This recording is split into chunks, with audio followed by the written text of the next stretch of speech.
Bonjour à vous et bienvenue sur cette chaîne Congo Design Art TV.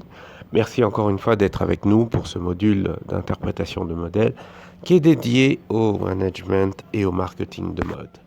Alors, dans l'interprétation des modèles du management et marketing de mode, nous avions récemment, dans la vidéo précédente, élaboré une petite présentation de notre canevas de travail. Et aujourd'hui, nous allons prendre le temps également de parler, mais aussi d'approfondir des notions qui sont essentielles pour les premiers et second degrés, pour le premier degré le management et pour le second degré le marketing. Alors avec vous, n'oubliez pas de vous abonner sur la chaîne Congo Design Art TV et de partager le contenu qui permet d'avoir des notions de base et très claires sur le management et le marketing.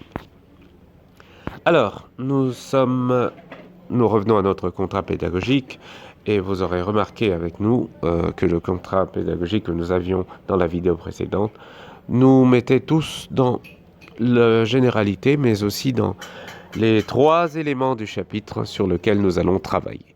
Et voilà, maintenant nous sommes dans l'introduction et nous avons les objectifs généraux. Alors ce module vise les objectifs généraux suivants.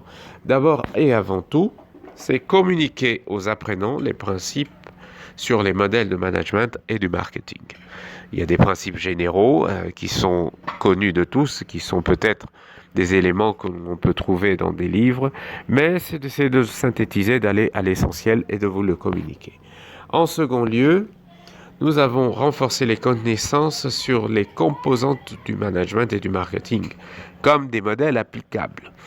Et donc, comme il s'agit d'interprétation des modèles, les modèles applicables sont également très importants. En troisième lieu, vous avez étudié les modèles de management appliqués dans l'histoire de la mode et leur impact économique. Comme il s'agit de l'interprétation des modèles, surtout dans la mode, il y a des types de management et de marketing qui ont été utilisés et qui sont toujours utilisés par les grandes marques et qui ont un impact économique croissant. Alors, l'an dernier, étudier l'environnement immédiat pour dégager les opportunités d'application du management. Alors, ça semble être un peu flou, mais le management, c'est aussi un élément vécu de chaque jour. Et donc, si on intègre que le management est un élément vécu, ça veut dire que dans notre environnement immédiat, on peut chercher à l'appliquer. Alors, merci avec vous de continuer sur Congo Design Art TV. Et nous continuons cette fois-ci avec les objectifs spécifiques. Donc, dans ce module, les objectifs spécifiques sont les suivants. D'abord et avant tout, c'est être capable de pouvoir discuter en groupe sur comment fonctionne le management et la prise de décision dans une organisation. Donc, le management, c'est pas un élément privé, c'est un élément d'équipe. Et quand on fait le management, on est en équipe. La pratique même du management exige qu'on ait une équipe. Donc, ce qui fait que ça devient un peu plus intéressant de pouvoir discuter. La deuxième, c'est être capable d'identifier les questions actuelles concernant la prise de décision et les caractéristiques et les objectifs de la planification. Donc, il y a un élément essentiel dans le management, c'est la décision. Et parmi les composants du management, il y a la planification. Donc, il va falloir être capable d'identifier les questions qui sont liées à la prise de décision. En troisième lieu, nous allons être capables d'expliquer le processus de management stratégique et celui du marketing stratégique. Pour ne pas anticiper, on ne va pas développer pour l'instant parce que dans les points qui suivent, vous avez beaucoup d'éléments à voir sur les types de management et leur application. En quatrième lieu, développer une application des principes du management et du marketing sur des produits personnels ou pour une marque. Quand on dit des produits personnels, c'est-à-dire que vous êtes en train de produire, vous êtes peut-être fabricant de produits de mode, sacs, vêtements. Alors, quel est le type de management ou de marketing qui est applicable pour que ces produits soient vendus ou qu'ils trouvent un client? Donc, c'est là qu'on va revenir très essentiellement sur pourquoi les produits sont nés. Pourquoi fabrique-t-on des produits. Donc on ne peut pas fabriquer des produits qui n'ont pas de cible. Et parfois, les gens échouent parce que les produits qu'ils sont en train de proposer ne répondent pas à un besoin précis.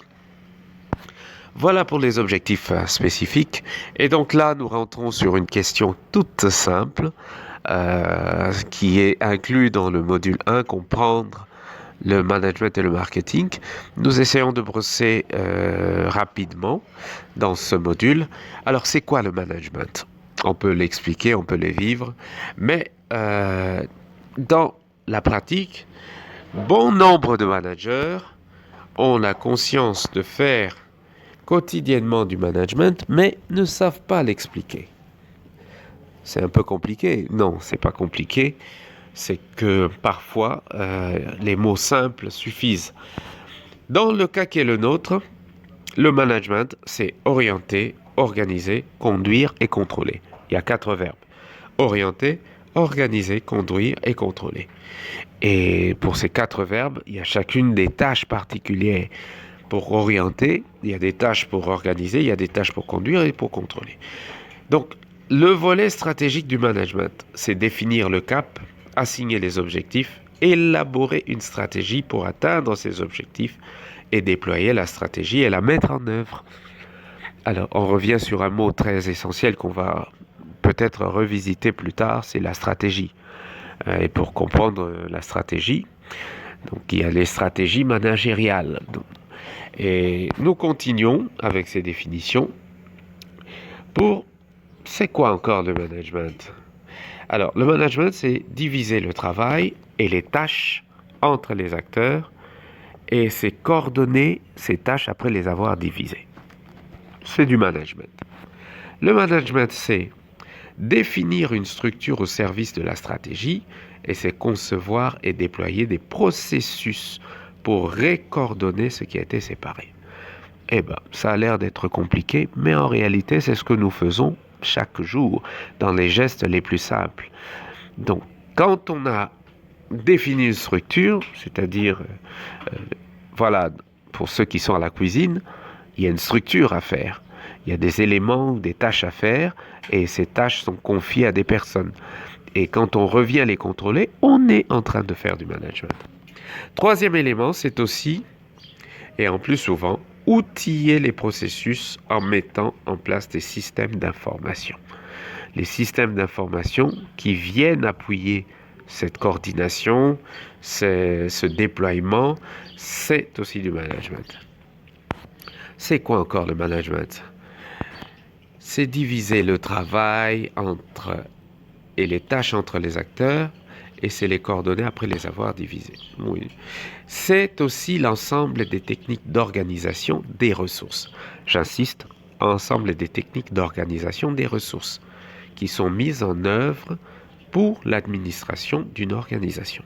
Donc, il y a des techniques pour organiser les ressources.